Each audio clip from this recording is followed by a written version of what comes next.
বন্ধুরা, তো দুদিন আগে আমার এই বাচ্চা পায়রাটা যখন বিকেলবেলা আমি পায়রাকে খাবার দিচ্ছিলাম তখন এই বাচ্চা পায়রাটা বেরিয়ে গেছিলো সন্ধ্যার দিকে।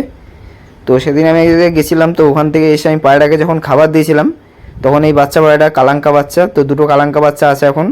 তো এর মধ্যে একটা কালাঙ্কা বাচ্চা বিকেলবেলায় মানে সন্ধ্যা সন্ধ্যা হয়ে গেছিলো, তখন বাচ্চাটা বেরিয়ে গেছিলো।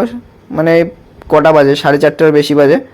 তো পায়রাটা উড়ে গেছিলো, উড়ে আর নামিনি, উঠতেই ছিল। তো পায়রাটা নামিনি সেদিনকে। তো দুদিন পর আজকে এই পায়রাটা এলো। তো আমি ভেবেছিলাম এই পায়রাকে খেয়ে নিয়েছে কিছুতে, বাজ পাখিতে, বা এমনি হয়তো কারো কাছে ধরা পড়ে গেছে বা মরে গেছে, কারণ বেঁচে থাকলে ফিরে আসবে, কিন্তু দুদিনের মাথাও পায়রা ফিরে আসেনি। তো আমি ভেবেছি পায়রাটা মানে মরে গেছে, তো না হলেও বাজ পাখিতে বা কেউ ধরে নিয়েছে পায়রাটাকে, কিন্তু কারো বাড়ি থেকে ধরা দেবে না, সে পায়রা না। কিন্তু দুদিন আসেনি, তো ভেবেছিলাম পায়রাটা মরে গেছে। তো আজকে এই যে 2টোর সময় পায়রাটা এসছে, এই দেখেন বাচ্চা পায়রাটা। তো দেখে আমি খুবই খুশি হয়েছি, এই পায়রাটা চলে এসছে। তো পায়রাটাকে কেউ ধরেনি, কিন্তু পায়রাটা অনেক দূরে চলে গেছিলো, হয়তো ওখান থেকে হয়তো খাবার টাবার খেয়ে বেরিয়েছে। তো আমার এখানে কিছু পায়রা ছেড়ে দিয়েছি, তো ও একা একা এসেই বসেছিল। তো আগে আমি পায়রাটাকে সেট করেছিলাম, কিন্তু খাবার খাওয়াতাম আর ঘরের ভিতরেই থাকতো, কিন্তু পায়রাটা ফট করে বেরিয়ে গিয়ে উড়ে গেছিলো। তো তারপরে আর পায়রাটা নামিনি, আধ ঘন্টার মতো উড়েছিল, তারপরে আস্তে আস্তে সন্ধ্যা হয়ে গেছিলো, তারপরে আর পায়রাটা নামিনি। তারপরে পায়রাটা উঠতে উঠতে অন্ধকার হয়ে গেছে, তারপরে পায়রা দূরে বেরিয়ে গেছিলো।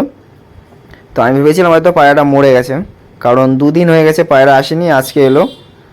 মানে 3 দিনের মাথায় এসছে পায়রাটা। তো এই পায়রা আমার এত নজর যে পায়রা যদি মানে যেদিন ছাড়ি সেদিনই পায়রা বসে যায়। পায়রা মানে যতই ভারী থাক আর যাই থাক, 4 পরে পায়রা ওড়ালো সেদিনও বাড়িতে চলে আসে, আর বাড়ি ছেড়ে যেতে চায় না এই পায়রা সহজেই। মানে উড়বে যখনই ছোটোবেলায় বিন পড়ে বাচ্চা বা যাই উড়াই, একদম বাড়ির কাছে থাকবে।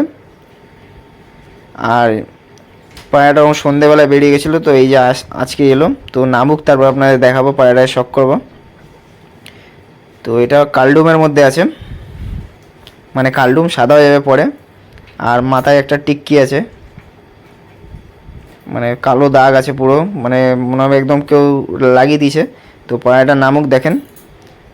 আর এই পায়রার দারুণ নজর। তো আগে 2-3টে ছিল, ওগুলো সেল করে দিয়েছি, নিজের কাছে কিছুই রাখিনি, তো এই দুটো রেখেছিলাম। তো আরও অনেক দাদা চেয়েছে আমার কাছে, তো দেখি সম্ভব হলে দেব। তো এই পায়রাগুলোর নামুক আগে দেখেন। আর এদের এই ছেলে পায়রাটা 2টো বাচ্চা হয়েছে, তো দুটোই নর হবে কিনা জানি না। একটার পায়ে হালকা মোজ আছে, অল্প মোজ, মানে নালিপট যেগুলো অল্প আছে, আর একটার পা পুরো নালিপট নেই, কারণ ওর মার পায়ে নালিপটটা নেই আর বাবার পায়ে নালিপট আছে, তো যার কারণে একটার পায়ে এসছে। তো দুটোর বাচ্চারই চলে আসে। আর এদের মধ্যে একটা কোয়ালিটি কি, মানে এদের বাচ্চা হলেই মুন্ডু সাদা জেনারেশনের সাথে, মানে মুন্ডু সাদা জেনারেশনের সাথে ওই কালাঙ্কা আমি মাদিটা জোড়া দিয়েছিলাম ওদের, মানে ওই যদি নর মুন্ডুর সাথে একটা জেনারেশনে আমার পায়রা থেকে থাকে, তো ওর বাচ্চা হাঁসের মতো পা হবে, অল্প হলেও হাঁসের মতো পা আসবেই। মানে একটা পায়রার হাঁসের মতো পা আসবেই 2টো বাচ্চা হলে, বা দুটোরই আসে, তো একটা না একটা আসবেই। আমার এই জেনারেশনে পায়রা যে কটা বাচ্চা হোক হাঁসের মতো পা হবেই। তো আমার কাছে অনেকগুলো আছে হাঁসের মতো পা, মানে যে কটাই বাচ্চা হয় হাঁসের মতো হয়, 2-1টা হয় না, আবার 2-1টা দুটোই হয়। তো এরকমভাবে বাচ্চাগুলো হয়, হাঁসের মতো পা হয়। আর এই পায়রাগুলোর পায়ে ভাইব্রেশন সেভাবে মানে হয়নি, এই কালাঙ্কা পায়রার মধ্যে ভাইব্রেশন হয়নি, তো এই পায়রাগুলো মানে প্রচুর ছটপটে। তো সেই হিসেবে এই জোড়াটা যেভাবে দেওয়া আছে, তো সেরকম ছটপটে অতটা হবে না।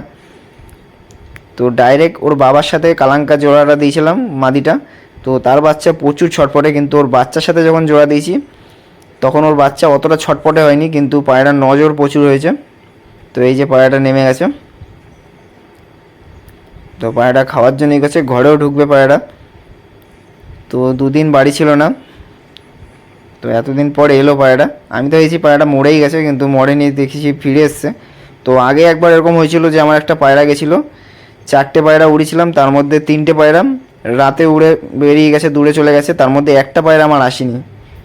আর একটা পায়রা আমার 2 দিন পর চলে এসেছিলো, আর একটা তার পরের দিনই চলে এসেছিলো, আর একটা মানে সন্ধ্যেবেলায় বসে গেছিলো, কিন্তু আর একটা 4 দিন অবধি ওয়েট করেছি, তাও পায়রাটা আসেনি। তো ওই পায়রার মধ্যে এতটাই নজর ছিল, ওই পায়রা চলে আসার কথা ছিল, কিন্তু পায়রাটা আসেনি আর। তো ওই পায়রাটা খুবই ভালো একটা পায়রা ছিল, কিন্তু পায়রাটা চলে গেছে, মরে গেছে, নয় ওই পায়রা বেঁচে থাকলে ফিরে আসবেই। তো দেখা যাক হয়তো পায়রা নিচেও পড়ে যেতে পারে, কেউ ধরেও নিতে পারে বা কুকুরে মেরে দিতে পারে, মানে কেউ আবার ডানা কেটেও রাখতে পারে যদি ধরে নেয় রাস্তা বাস্তায়, যদি উপর থেকে গাছে বসে থেকে নিচে পড়ে যায়, তো তখন কিন্তু পায়রা ধরা পড়ে যায়। বেঁচে থাকলে ফিরে আসবে যে কোনো দিন, কারণ ওই পায়রা আমার সেট করা ছিল, 4 পর অবধি আমি পায়রাটাকে উড়িয়েছিলাম। একদিন 5-6 ঘন্টার মতো উড়েছিল, তারপর থেকে আর পায়রাটা আমি খুঁজে পাইনি, ওই উড়ে গেছিলো। 4টে 3:30টার দিকে উড়েছিল আর পায়রা নামিয়ে নি রাতের বেলা। তো সে ভিডিও একটা দিয়েছিলাম। তো ওই টাইমে উড়ে গেলে পায়রা নামতে পারে না সহজেই, মানে যদি 4-5 ঘন্টার ওড়া পায়রা হয়, সে পায়রা যদি আপনার যদি 3টের সময় উড়ে যায়, 4টে 5টা 6টা 3 ঘন্টা হলো, আর 1 ঘন্টা ওর কাছে এখনও আছে, তো ওই 1 ঘন্টা রাত বসে যায়। তো ভালো নজরের পায়রা হলে, ভালো ব্লাডের পায়রা হলে আর ভালোভাবে জোড়া দিলে সেই পায়রার মধ্যে এতটাই ব্যালেন্স থাকে যে পায়রা নিজে থেকেই নেমে যায়, সে রাত বসার প্ল্যান খাটায় না। যেমন আমার এই মুন্ডুর সাথে জেনারেশনে পায়রাগুলো আছে, ওগুলো রাত বসলেও মানে বসতে চায় না সহজে। তো আমি পায়রাকে শখ করাচ্ছি, দেখেন মানে রাত হলেও পায়রা নেমে যাবে। তো দেখেন আমি পায়রাটাকে ধরছি, আগে ধরে আনি। অনেক খাবার ছড়িয়েছি, দেখেন এখানে কতটা খাবার নষ্ট হয়ে গেছে পায়রাটাকে নামানোর জন্য।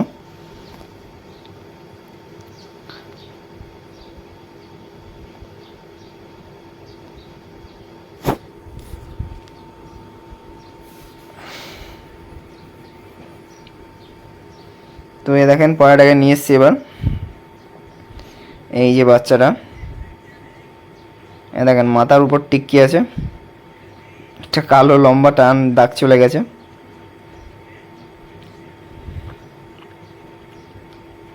এই যে পায়রাটা, ক্যামেরাটা একটু প্রবলেম হচ্ছে, দেখাচ্ছি দেখেন। এই যে